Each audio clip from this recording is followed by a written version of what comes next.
G'day guys, welcome back to another episode of the Pumped on Property Show. Now, I know I say this regularly, but I'm actually so pumped about this episode today with you, Alex. We've got Alex on from AWS Advisors. He's actually licensed to talk about all the cool stuff that I always want to talk about, but I can't say. So happy to have you on board, man. The focus of this episode is going to be everything self-managed super funds / super funds. So stocks versus property, how to set these things up, the benefits short-term for people, the benefits long-term for people. It's pretty much just all the shit that Simon and I are geeking out on and been wanting to ask you for ages anyway, and we're just going to record the conversation while we do it. So welcome on board, man. It's good to see you.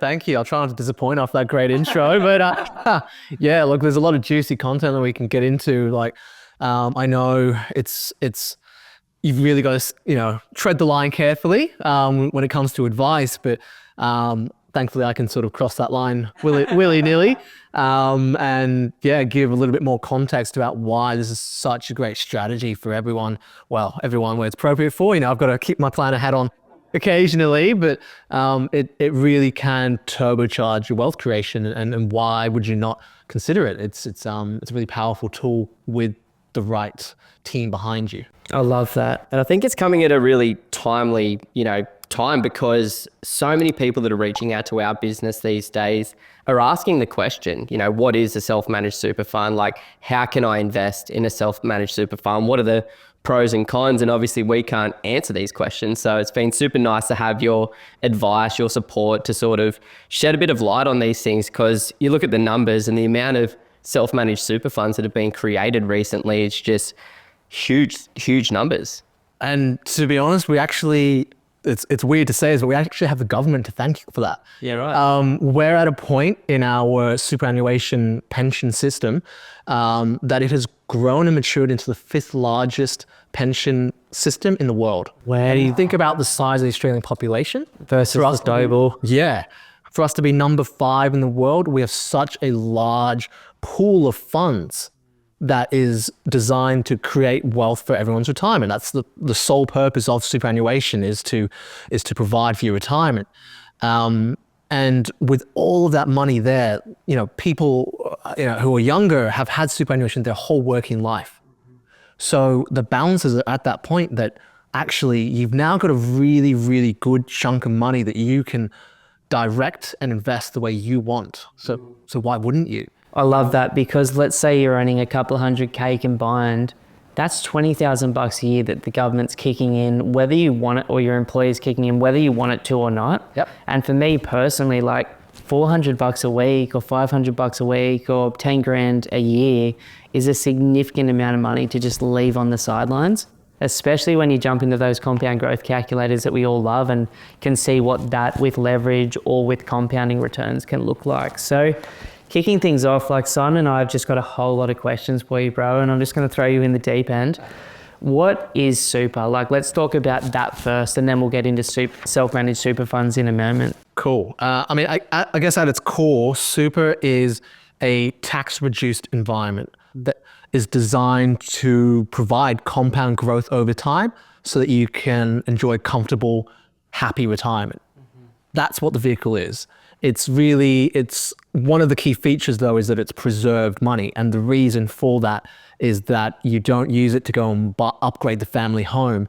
We're making sure that, we're not all reliant on the government age pension at the back end. The government realizes that sometimes we need that discipline carried for us. And so, yeah, look, it's hard to think 30, 40 years into the future. So the government have actually done a good job in making us do that. 11.5% now of your total wages go into super. For a couple on a few $100,000, like that's a lot of money going in there, and it builds so quickly with that reduced tax rate as well. Because it's not just a reduced tax rate as you contribute, as it earns money over the years, that's also at a maximum of 15% versus your marginal tax rate. So it's just such a powerful vehicle to build your wealth. And then there's some pretty cool quirks on the other side when you retire in terms of producing income, tax-free income. I really want to get into that, and we might hold that for a little bit, because like that to me is new information recently, and I'm like, why isn't every Australian aware of that? Yeah. So why is super important to the average Australian? Yeah. Look, it provides that nest egg that you might not otherwise contribute towards, and it provides that reduced tax rate that it can compound and snowball over time. So I don't know if you've seen the figures of the age pension recently, but it's an abysmal I haven't. quality of It's life. going to make us depressed. What is it? Look, Like loosely, roughly. Yeah, it's approximately there are different tiers, but for a couple who are homeowners, it's approximately $49,000 a year. If you're living 49K a year. $49,000 a year, if you're living in, honestly, in any city or town in Australia, Paying $600 to $700 a week in rent. Yep. And so the whole system is designed for you to own your own home as well. If you don't own your own home and you haven't got any investments, you're in real trouble. But the age pension is terrible. And so we need to really focus on building our super. It's a great tool to do that. The government has given us all these reduced tax rates. It's silly to not take advantage of it, because there is no free handout. There is no safety net with the age pension anymore. But people don't think about super as being important. I know, like, I'm a bit younger than, a lot of people, and, in your 20s, and some people even as you get to your 30s, it's just not on the radar. Yeah. So like, how do we make people, I guess, put more preference on these super funds so that they can have all of the choices and freedom as they get to retirement? Like, how can it help us in retirement, and like, why should people be putting more focused energy into it? Yeah, I suppose there's two phases of your life, right? There's when you're working, and then afterwards when you're putting your feet up. So while you're working, there's That makes me sad, by the way. I'm like, I want to put my feet up while I'm working. Look, this is what, and you're the same, man. Like, we want the balance on the way through, but I completely hear what you're saying. Yeah. Look, super has a lot of benefit as you're working as well. Any extra contributions up to a limit, you can then claim as a personal tax deduction. So there's bonus, like if you're paying less tax to your working life, that's something you can focus on. Knowing that also long-term, you're building this massive nest egg that can actually provide the passive income, because look, I think most the listeners here don't want to work forever. Maybe there's some weird ones out there, but generally people have an idea of, when they have more free time, what they'd like to do, where they'd like to travel, how much time they love to spend with the kids. Super is something that enables that by providing the passive income streams you need to maintain your quality of life. It sounds like this great panacea, but it isn't always. Like, you need to actually put the effort into building that in the same way that you do with your personal investments, your personal home. It takes effort and commitment, but the rewards are great. Yeah. So obviously we've got the long-term benefit of the lifestyle that people are working towards, and the freedom and the peace, and just putting your feet up and kicking back and holidaying and serving and helping other people and spending time with your grandkids and everyone that you love. But what about people like me, you and Simon, that are like younger and going down the super path? Like, is there a trade away from something that we want in this current moment? Like, what are the actual benefits of doing it as a 30-year-old, a 40-year-old, a 50-year-old, well before retirement? Yeah, I suppose it's, as you say, financial peace is really about knowing you've got a plan in place and you're moving towards it, rather than sticking your head in the sand and hoping it all works out. So part of this whole, part of what I do as a financial planner, financial advisor is provide that roadmap to them on, look, we make these small sacrifices now. These are the incredible outcomes that you can achieve. And it takes, discipline and long-term thinking. I know not everyone is built like that, but working with a team of professionals helps frame things appropriately. So look, would you trade $100 a week in your 30s for being able to travel to Europe once a year once you stop working? Without a doubt. I think most people would. Yeah. It's about understanding where you can focus your efforts now to achieve the greatest things. Look, it does take dedication and discipline. There's no quick fix to building wealth. It's about long-term dedication to a plan. And so to a certain degree, yeah, you might put off a dinner with friends once a quarter to accommodate that European travel or whatever lifestyle that you picture for yourself. The whole point of this is that it's so personalized what you want to achieve. And super can just be a vehicle that helps you achieve those goals. So like what do we have to contribute to super? And then what can we? Like, do you just have to do what the government tells you to do, or do you have more flexibility, control to add more to it? Is there a limit? There's been some great changes the last few years where you have a lot more flexibility, a lot more control. So yeah, if you're in a employed role, then you have to contribute your 11.5%. The employer does that. It's normally on top of your wage as well. So you don't really feel the contributions. I feel it. If you're self-employed, paying that super every quarter does hurt a bit for team members. Future-proofing your employees' retirement, which is nice. I'll say thank you.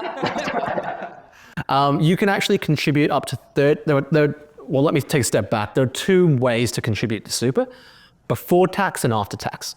Before tax, including your employer contributions, that's $30,000 a year now. Okay, so that's just jumped. Yeah, that indexed up as of July 1st. So $30,000 a year that you then get some tax benefit from. If your employer puts in $15,000 a year for you, that means you can contribute an extra $15,000 that year and claim it as a personal tax deduction. The other camp that we have is a little bit more powerful, but perhaps not with the same amount of tax benefit. In your post-tax, this is money you've already paid tax on. So as you've earned your income, you've put it into your savings account, maybe invested in some property, it's grown over time, you can contribute those funds to super as well.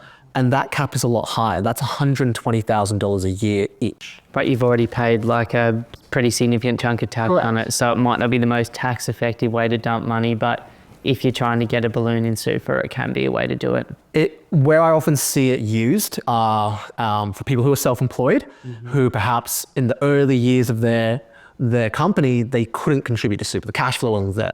So then they had the ability to catch back up. Also, something that I use with a lot of clients is if someone is taking paternity leave for an extended period and their super balance has suffered for it. Something I'm quite passionate about, helping women bridge that gap, because unfortunately the onus falls on women a lot of the time to be the primary caretaker. And it's definitely still work. Trust me, I've got a little girl at home. I understand. Work is chill. Yeah, work is chill after being at home. But there's that gap in super. And so I'm really passionate about helping women catch back up to the rest of the workforce, because I think that's something we should all strive for. Yeah. Isn't this like public knowledge now as well, that like they're actually thinking about, you know, in the maternity leave payments, adding a certain percentage to their super on top of it? Yeah, correct. So historically, the government's never paid superannuation on paternity leave, maternity leave, but now there's a push to also pay super on top of those benefits. It's a small amount, but the compounding nature of super means it does make a pretty big difference. So I think it's something that... Something's better than nothing always. Always, yeah, absolutely. If we can catch that gap up, fantastic. But yeah, effectively, there's two caps: 30,000 pre-tax, 120,000 after tax, and then there's some extra little quirks where you can catch up contributions. So you can actually do in the post-tax 120,000 for 3 years. So do one lump sum of 360,000 each if you desperately need to catch up. Sure. And it happens. Yeah, beautiful. So I suppose like this is where I'm getting excited now. So let's start talking self-managed super funds. We might go through some of the same questions and then really break out from there. But what is self-managed super fund, and what I suppose is the difference between traditional super and a self-managed super. So what is a self-managed super fund versus an ordinary retail industry super fund? So an industry retail super fund, you have an external trustee making decisions for you, providing a very limited range of investment options, no real flexibility, insurance chosen for you too. It's an off-the-shelf approach for a younger investor with a small balance, and it works there. A self-managed fund gives you extra power, extra flexibility, extra tools to invest the way that you personally want. One of the main benefits, and I think a lot of why we're here today, is that it does give you access to leveraged property. Why is leveraged property such a great tool? Well, you're taking a smaller deposit and getting growth on the entire asset, and you pay the bank interest for the privilege, and in super they don't miss you either. The interest rates are high there. But generally you get that increased growth through leverage. And if you do it right with a sensible plan and a team of professionals helping you there, then you can drastically outperform other asset classes. And it's not that property in itself is superior to shares or bonds or whatever. Actually, we tend to say property as a pure growth rate will underperform shares. It's the leveraging that helps turbocharge everything. Do we know what the difference is between, let's say, the average managed fund and the percentage return on investment annualized that they're generating for their clients versus, let's say the index fund versus, say, we know the average property, can go up, 4 to sort of 6% compounded over time if done right in the right locations over time? Yeah. So if you look at broader asset classes, so we look at shares, you've got active versus index. If we're looking at like a growth profile investor, then you expect around 8% returns. Typically index will outperform active, but that's another conversation. Property, we say will average around 5, maybe 6% growth per annum. So actually underperforming that as an asset class. But yeah, you're not investing just $200,000 in property and getting growth on 200,000. So if you invested dollar for dollar across the two asset classes, maybe shares outperform it. Like, we're not arguing that. But the leveraging impact means you're getting growth on the full $1 million investment or whatever you're buying. And then your compounding growth rate is far in excess of 8%. I like that. So like looking at the dollar figures there, let's say I've got 200K and I get my 7% on stock. So let's just call it even 8%. And basically we're sitting there on 200K, 8% is $16,000 of growth in year one versus 200K into a $1 million property, sorry. And let's just say we get 5%, like, worst case scenario.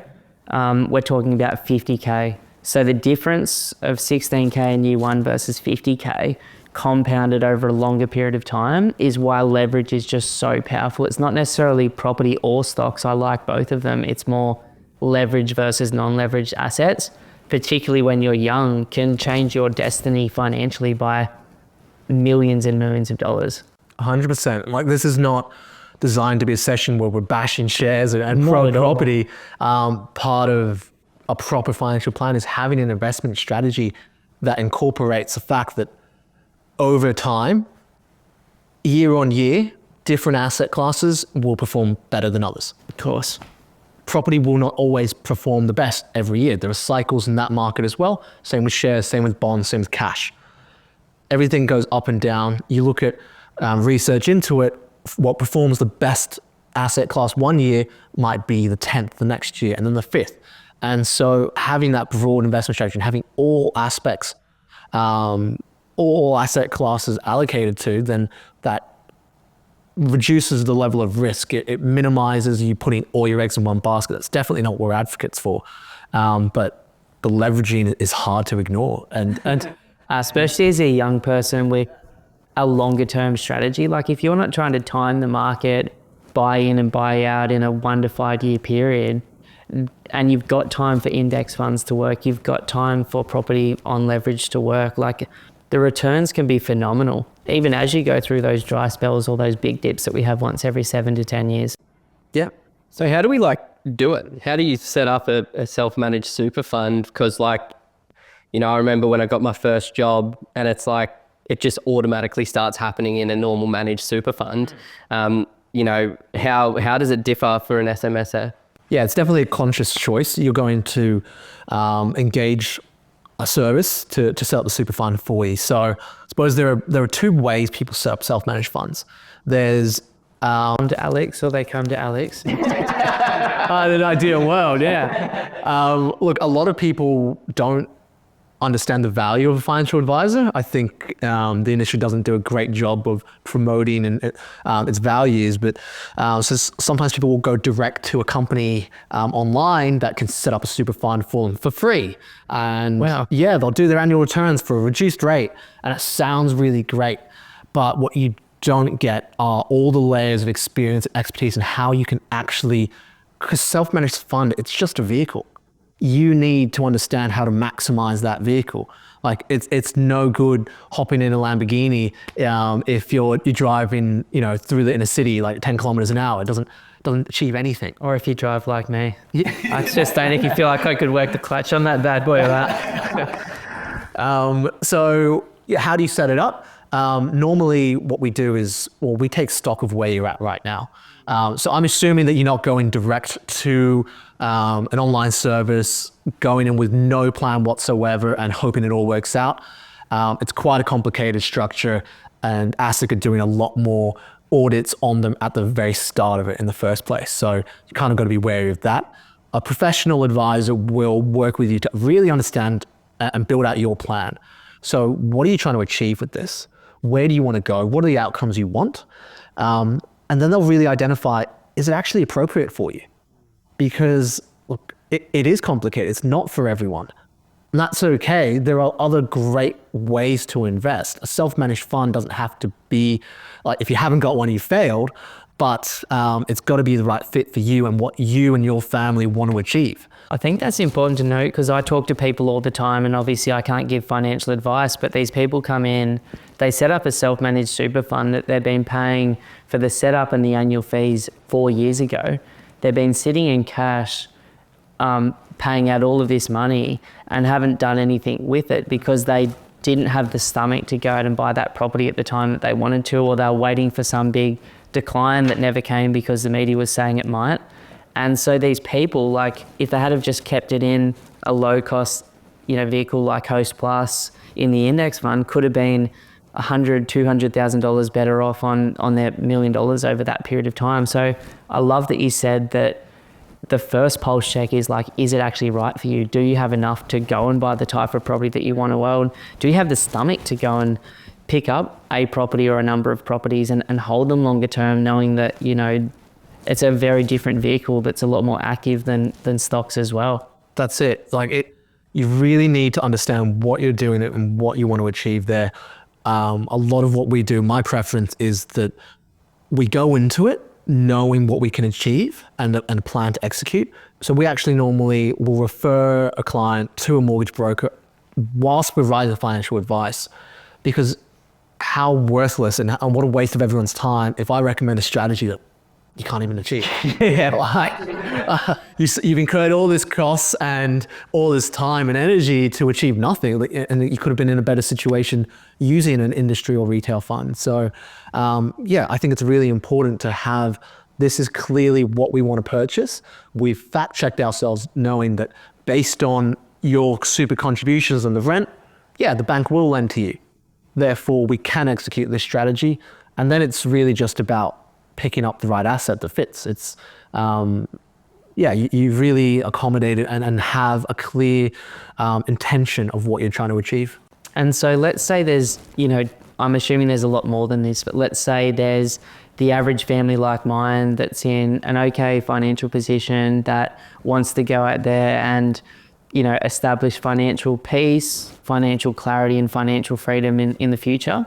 And I've got this really long-term approach because I'm like 40 next year, and that's one type of person. Like, what type of ideas would you have for someone like me versus I'm just balling my ass off. I'm single, I might be in a relationship, but I'm prepared to do my 50 or 100 hours a week, and I just want to go hard and go big. What are the types of ideas that you bring to those different people based on where they're at in their life, what they're earning, and their risk profile personally? Yeah, I love that. It's a great question because everyone's what we call personal wealth story is unique. Where they're at in life, what they want to achieve, it's all unique and personalized to you. So if you're a family, well, generally you're working really hard, you've got kids at home and you're trying to create a better life for them. For them, yourselves, you want this financial freedom, as you call it.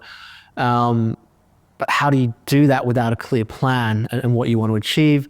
Self-managed super funds are a really great vehicle to build that legacy of wealth. Look, it's really hard in Australia to get ahead these days. Like at the moment, the cost of living crisis is really biting, and it's difficult for people to save and invest. So, unfortunately, if you don't have a leg up, it's you have to work so much harder to get there. If you could provide that to your family, provide them that helping hand in the future, wouldn't you love to do that? This is why I'm going to work, whether you enjoy it like we all do or you don't, which I have before. If I'm clear on why I'm going, it's a different model. Like you're not just going to put food on the table or to help your family, but it's like, we're also going to do this. It might take a little bit longer with interest rates at 7% than we want it to, but we're moving in the direction of our dreams, which I think is very powerful. I think that's why we have these ideas of financial peace and financial clarity, because when you can see it and it becomes semi-tangible, this weight gets lifted off your shoulders and you're like, oh, cool. Like I may not be completely free tomorrow, maybe not next year, maybe not 5 years, maybe not 10 years, depending on who you are and where you're at. But knowing that in, 20 or 30 or maybe 40 years, depending where you're starting, you're like, okay, I'm going to be okay. My family's going to be okay. And pressure off. So what does that look like for a family like mine or Simon's that isn't looking to, like, I'm saying I don't want to drive Lambos personally, but it sounds like fun on the track or something. I sort of would like to do one of those, like jump into 5 different cars and go for a drive on a weekend with some mates thing once or something. But like that just wants a good quality of life for the future. Like you said before, like maybe a trip to Europe 1 year, a trip to America the next, to be able to like, caravan and have a new four-wheel drive once every 6 years or whatever. Like what does an idea look like for someone like me, balance between maybe property and stocks? Again, this is for Ben. This isn't for like the people listening to this in the community. Well, I think something you're kind of getting at is, how do I enable choices for me and my family? Exactly. And that's really at the heart of what we're doing, is we're giving you the power, the freedom to make the choices that are right for you. So there isn't really a right or wrong way to approach building wealth. But what you really ultimately want to do is create that freedom to choose, well, look, I might invest in property now and it'll grow and I'll sell it, but I'll have that choice. What you don't want to be is in a position where you're powerless with your direction. You don't want to have to be relying on the safety net of the government age pension. There's no way out of that. You're stuck in that net. So I might want to go down the property path with leverage as a 39, 40-year-old. And then I might go, hey, I could not be bothered looking after tenants, rates, insurances, renovations in the retirement phase. And you might have a second part of the plan, which is like, cool, let's use the tax effectiveness of this structure to reallocate into something that's sort of set and forgetting a little bit easier. Yeah, spot on. But a lot of people are getting to the finish line without the ability to make that choice. Yeah. And so for me, I think all that we really do as financial advisors and property buyers agents is we're giving people the tools to make those choices, giving them a framework to work towards, giving them some clarity of direction so that the back end, whichever way your portfolio settles in the long term, like the power's in your hands. And what about the biggest baller? I'm putting you on the spot here because none of this, like we've wrote some questions, but we have not talked about what we're going to ask you. We're just throwing it at you. What about like a serious baller that comes in, the biggest baller you've worked with? Like what's different in a strategy from a mum and dad to someone who's like, I just want to go big and I've got the stomach for it. I don't want to build on sand. I want to build on stone, but I want to go hard. Like what does that look like for someone? What's the most aggressive thing you've seen? Yeah, we've got some aggressive plans in place for certain clients, definitely. Just for the fun of it. But look, I think ultimately it comes down to, yes, you're balling so hard at the moment. You're working so hard, running 1,000,000 miles an hour. But do you want to do that the rest of your life? Some people, maybe the answer is yes, and they are the unicorns who will become the Jeff Bezos of this world. Yeah. But for the ordinary person, why are you working so hard? So that you can stop working sooner. Exactly. Like, you don't want to do it forever. And look, there's a toll for working that hard on your body, on your mind, and your soul. And so if you can take your foot off the accelerator a little bit earlier than your peer, wouldn't that be a great thing to do? So rather than working full gas from, exiting uni to the finish line at maybe 60, 65, if you can set in place the foundations earlier, that at 45, hey, if you got made redundant, it wouldn't matter. You've already got your foundations looked after. Or you can bring forward retirement 5, 10 years. For me, that's why you're working so hard, is, again, to have that choice and that freedom to slow down when you choose to. So it might not necessarily look super aggressive. It might be, instead of buying one property every 5 years for the next 20, it might be more like we're buying 5 properties this year and then we're just setting them and forgetting them. Like, the reality is there's only so many financial instruments that average people like me have access to without taking on ridiculous amounts of risk or having connections that some of the big dogs have. Like, as you said before, bonds, stocks, currency, shares, commodities, property. Like, what else really is there? Crypto? Well, assuming there's a few more. I got to say, I don't think you'd be able to do that. Not these days, at least. Do people, so like, obviously, coming back to the stocks and shares versus leverage and property, like, are most of your clients going down that path these days? It's certainly a niche that we have focused on and have really specialized in. As part of a broader investment strategy, it makes so much sense to have an element of leverage and property in your fund. Look, Australia is really built, all the big banks, they're all designed to lend for residential investment. That's what they're built for. They're not really built to compete in global markets and private equity markets. It's not what they do. What they do well is fund themselves at a low rate and fund Aussie investors, homeowners, to buy their homes or investment properties. And they do that really, really well. Well, like, to put it into more of an example, like, as we were mentioning before as well, how much do I need? Like, let's say my wife and I, we're in our early 30s. At this point in time, we don't have a huge amount of super. I think combined, it's less than $150,000. Like, how much do we sort of need and to get things started, with a quality investment property? Yeah. So this is probably where I put on my hat and say this is not personal advice, but yeah, it really depends. So most financial planners will want to see a balance of closer to 300,000 or an ability to get yourself there sooner rather than later. So because there are set costs with an SMSF, you've got to do your annual tax returns, your annual audit, company registration fees. At those smaller balance levels, the fees will be larger than an industry or retail fund. So you need a really clear justification of why it's a more appropriate vehicle for you to invest in at that point in time. And sometimes with small balances, we can't find that justification. But sometimes you're balling out, you've got a massive income, and your contributions to super are so strong that actually you'll bridge that gap before you know it. And you might set in place a slightly more aggressive investment strategy where you are overweight property in the short term because there's a way back out to more balanced asset allocation. So again, there's no necessarily right or wrong number. There's no hard set in stone, you must have 250,000.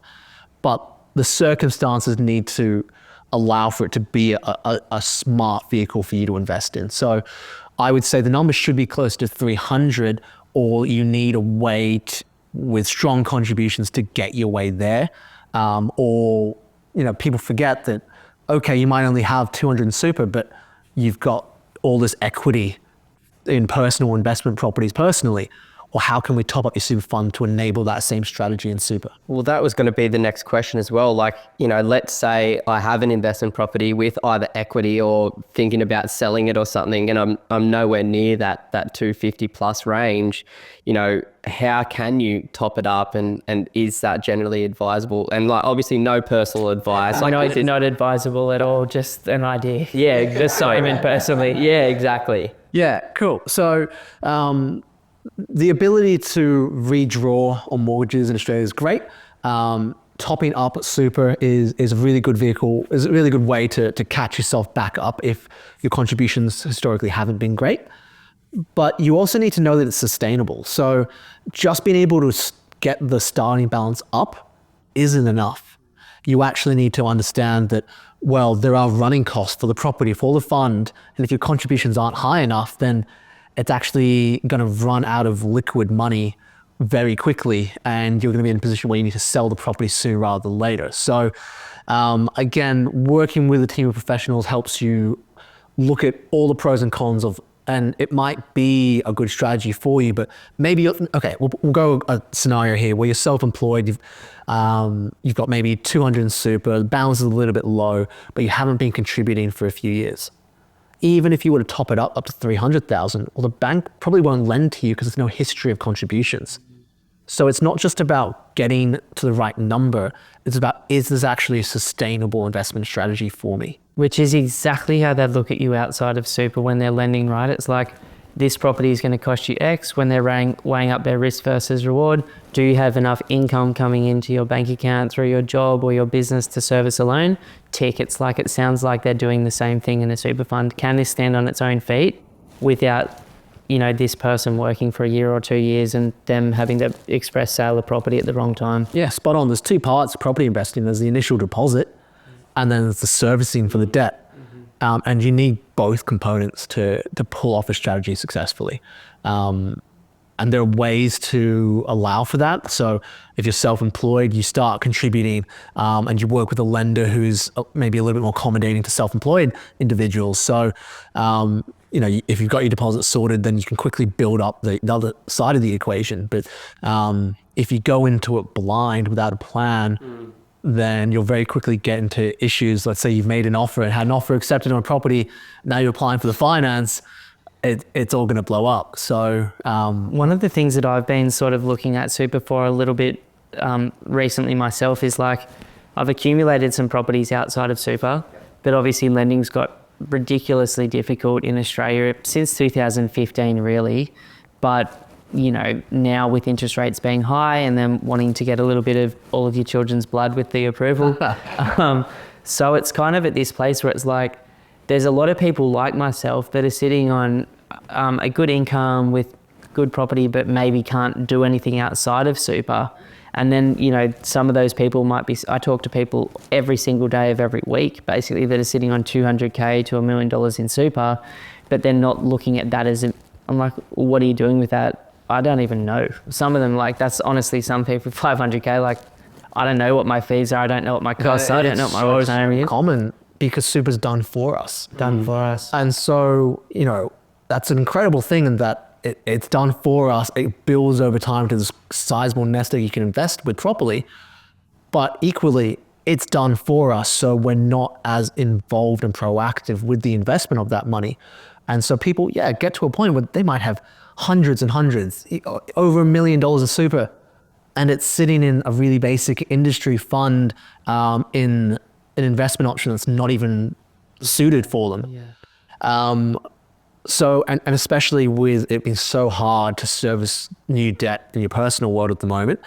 It can be an option to go from like 1 or 2 properties outside of super to maybe, we might actually be able to do one more and take leveraged action that's safe, because they also want you to put down bloody big deposits, have great cash flow, and to have money left over in the bank. So like it's about as safe LVR wise as any person would be buying property in Australia at the moment, that's for sure. I definitely consider it a safer transaction.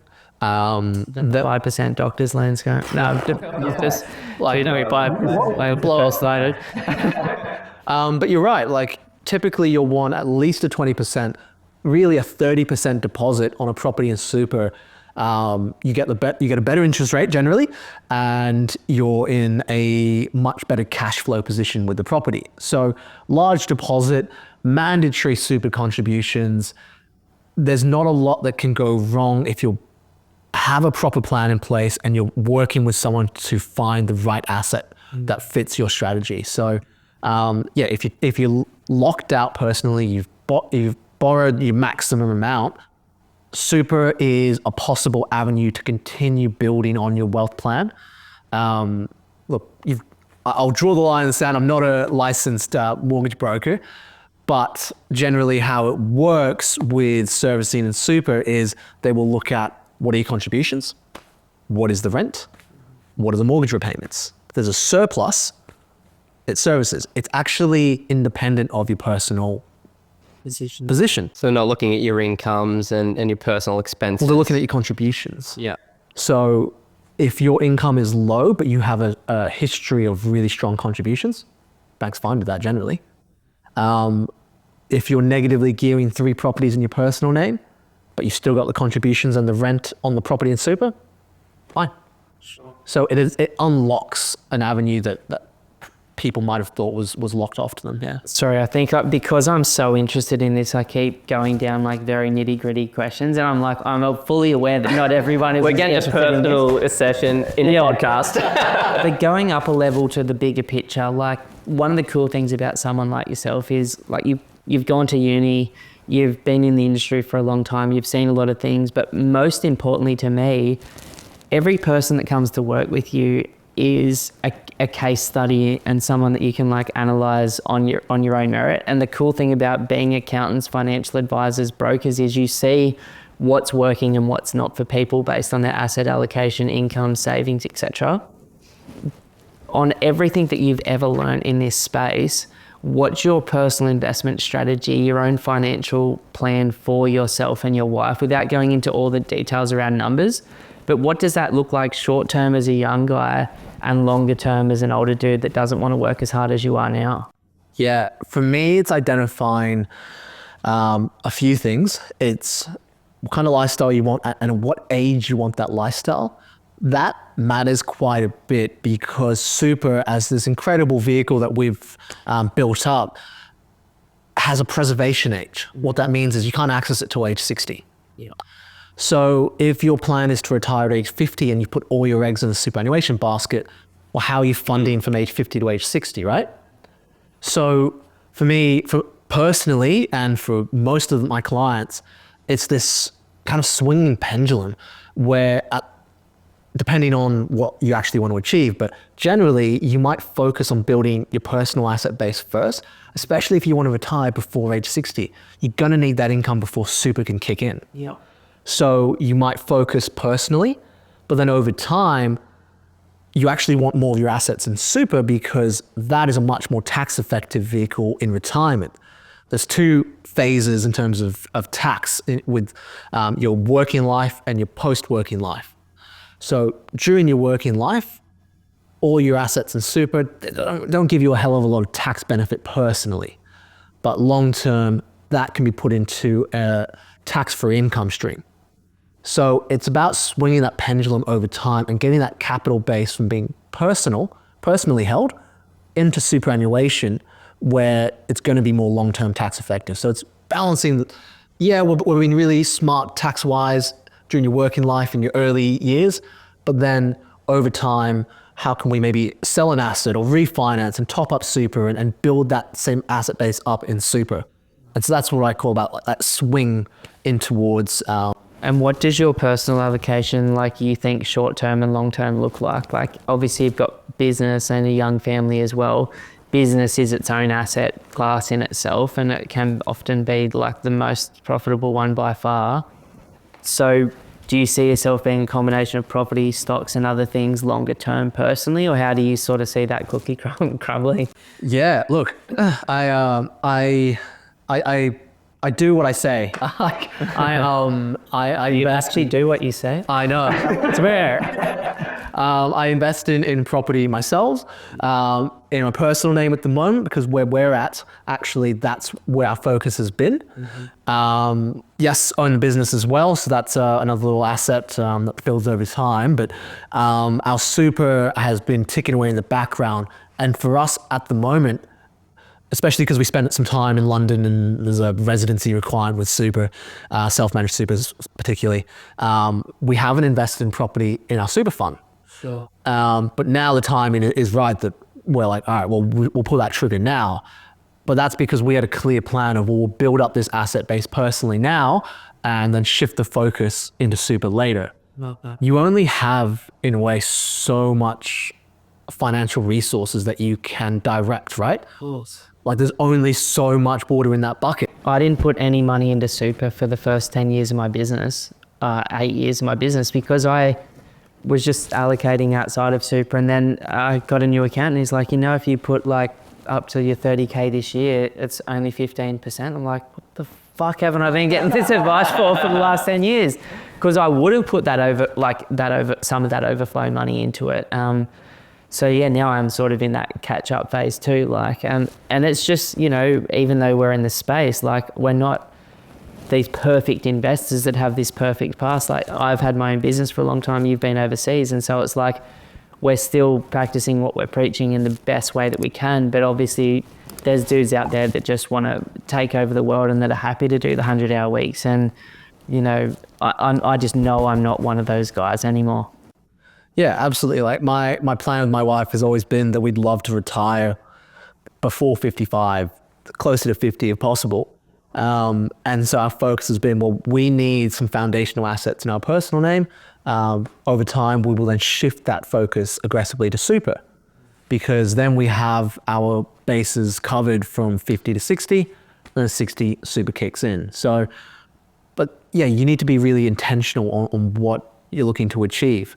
Is that clarity in that plan that you're talking Correct. about? Yeah. And we'll talk about how people can reach you in a sec, but one last little geeky question, that is, I recently heard actually from Clay, who was the broker that we did a podcast with recently, about some of the tax effectiveness of super long term once you hit that 60, 67 and a half age. So what does that physically look like for me or my wife Lisa in terms of like a total value?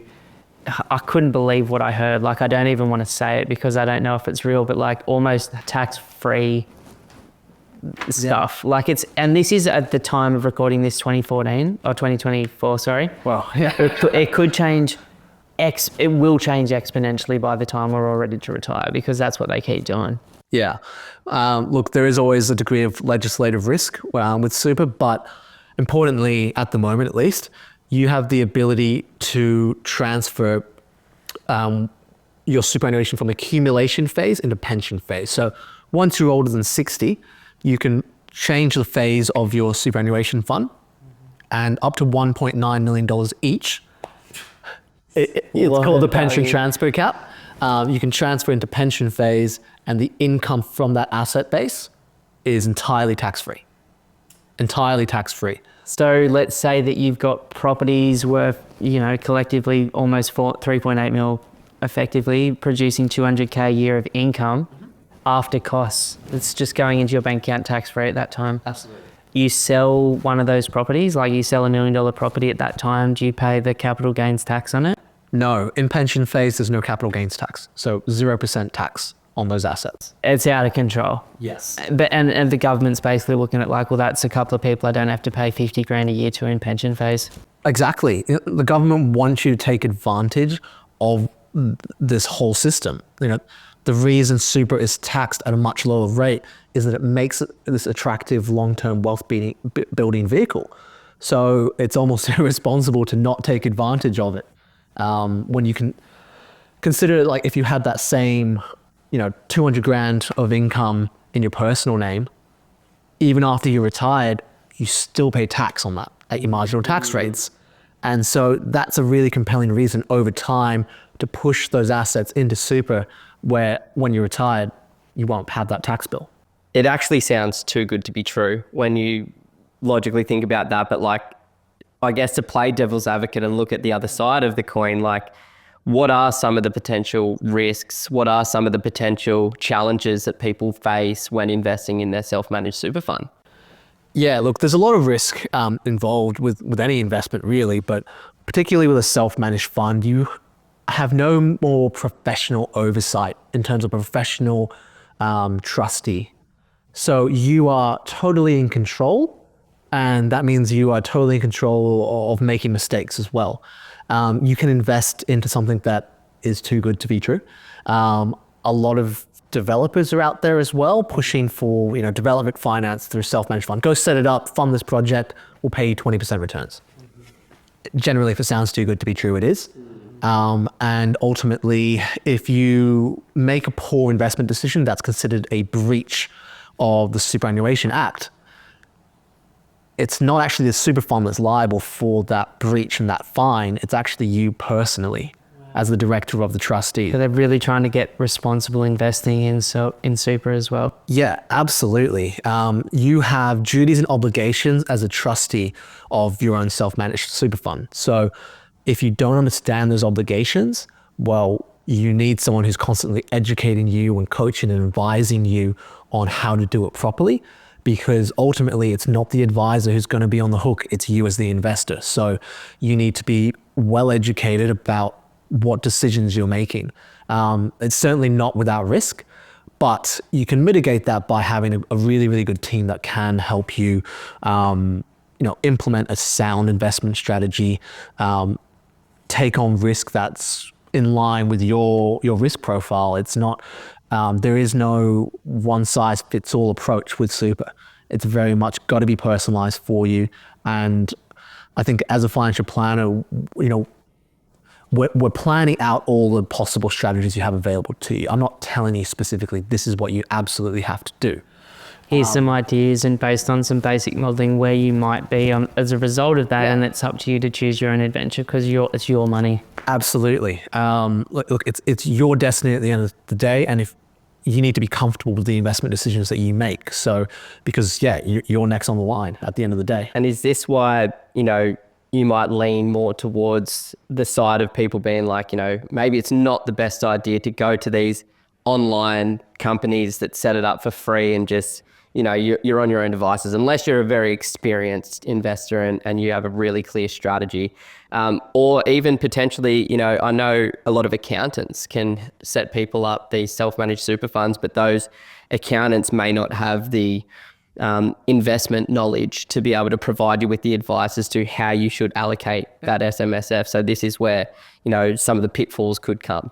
I mean, when you just, sorry to jump in there, but when you even think about the likes of Warren Buffett, watching his HBO doco on YouTube, he's like, he doesn't believe his own company can beat the market when he's not there. And he's said if his wife outlived him, which unfortunately she hasn't, he said 90% of her inheritance is to be put into the S&P 500 index. And it's like, if the greatest investor with the greatest, or one of the greatest investors of all time can't do it, Yeah. I don't know, like if we should be like, and so for me personally, like the reason I like property is because I understand it, but in terms of this rounding out your team, it really is a financial advisor like yourself, a very good accountant who understands it as well, probably a great broker.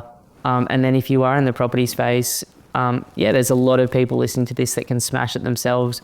Maybe some people that want to go to that next level could work with a buyer's agent or something as well. But that's the minimum team. And then you've got your solicitors, your property managers, your building and pest guys, and all of the regular people that pop up as well, right? Yeah, absolutely. I'd even throw estate planning lawyers in there.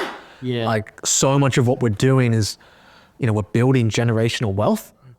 And then if you fail to have a plan to pass it on to the next generation, or the house of cards just comes crumbling down. So talking about an estate planner, like a will and a very, very clear set of instructions / structure that can enable things to be passed on easily. Yeah, I'd go beyond just a document. Yep. A will, a power of attorney, it's a document. It's a start. It means you don't die intestate, which is very stressful for the people you leave behind. But part of what we're doing is we're creating these financial plans, creating these frameworks for generational wealth. You need the advice on the choices that you make around your estate planning decisions, how it bequeaths, what are the consequences of that? Can you do things better? So yeah, I chuck in an estate planning lawyer in there. I like that. I just think it's so in line with what we're trying to achieve, because we don't operate in isolation, right? Like, look, we're part of a family unit.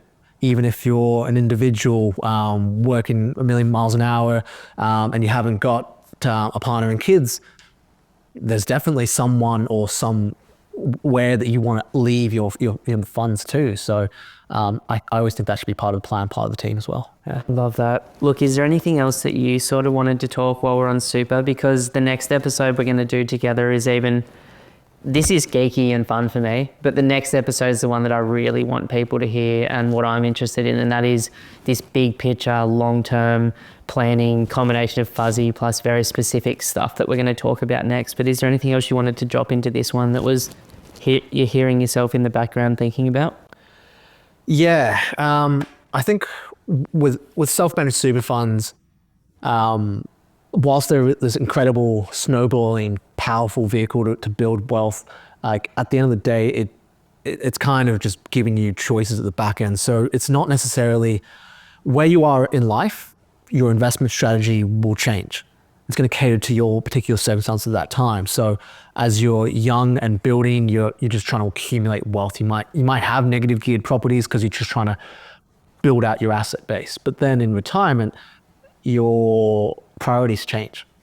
And a self-managed fund gives you a lot more granular control of that process, where you go from a position where you've got these incredibly valuable assets that maybe don't produce the greatest income, to needing to pivot to, well, I'm going to stop working soon and I just need pure passive income. So a self-managed fund allows you to dictate when you're putting that into pension phase, which assets you may hold on to, which assets you may sell off at that point.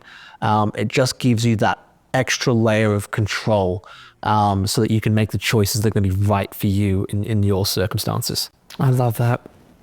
Beautiful. Well, mate, thank you for jumping on and sharing some of your wisdom with everybody. That's okay. Hopefully we didn't go too granular in detail, but I think there's a big rock. There's some juicy, it's a big complicated topic, but I think there's a lot of value in people exploring if it's the right fit for them. Yeah. So where can people explore this deeper if they want to connect with you and dive a little bit deeper into these ideas and maybe get that personalized plan potentially? Yeah, love it. So they can hop on our website, www.awsadvisors.com.au. We do a free introductory session with them. Really, it's more of a goals and objectives sessions more than anything. So yeah, we'll touch on some possible strategies for them, but it's really just trying to get to know them at that point and identify. Well, sometimes clients come to us without any real goals built out. So I think sometimes that's the value of that first session, is just really identifying what they want to achieve. Then how we take it from there is we actually work with them on a formal financial plan that compares different strategies, the pros and cons of all the options available to them. They have a really informed position then to make a clear, intentional choice on how they want to build wealth. It can be a lengthy document. Unfortunately, there's a lot of compliance stuff in there, but it does give you a roadmap on where you're heading. If you're not happy with that, well, then here are some options that can improve and reduce that gap to where you'd like to be. I really like that, Nate. I'm super grateful. Like, I'll definitely be booking one of those sessions in really soon myself. And yeah, I just want to say thanks for coming on and sharing your knowledge. Like, I've learned a lot, and I hope everyone else listening to this has enjoyed this as well, and can't wait for the next step with you. Sounds great. Yeah, happy to do the next one. If you're thinking about buying an investment property in the next 3 to 6 months, then the team and I at Pumped On Property would love to offer you a one-on-one strategy session. To book the session, all you have to do is go to www.pumpedonproperty.com and click that free strategy session button. Now, in the session, we'll talk about exactly where you are right now, We'd like to be longer term and educate you deeply on the Australian property market. You can then take that information and go and absolutely smash it on your own, or potentially become one of the small number of clients that we work with each month. Either way, we look forward to continuing to help you build your property portfolio with confidence on your journey to financial freedom.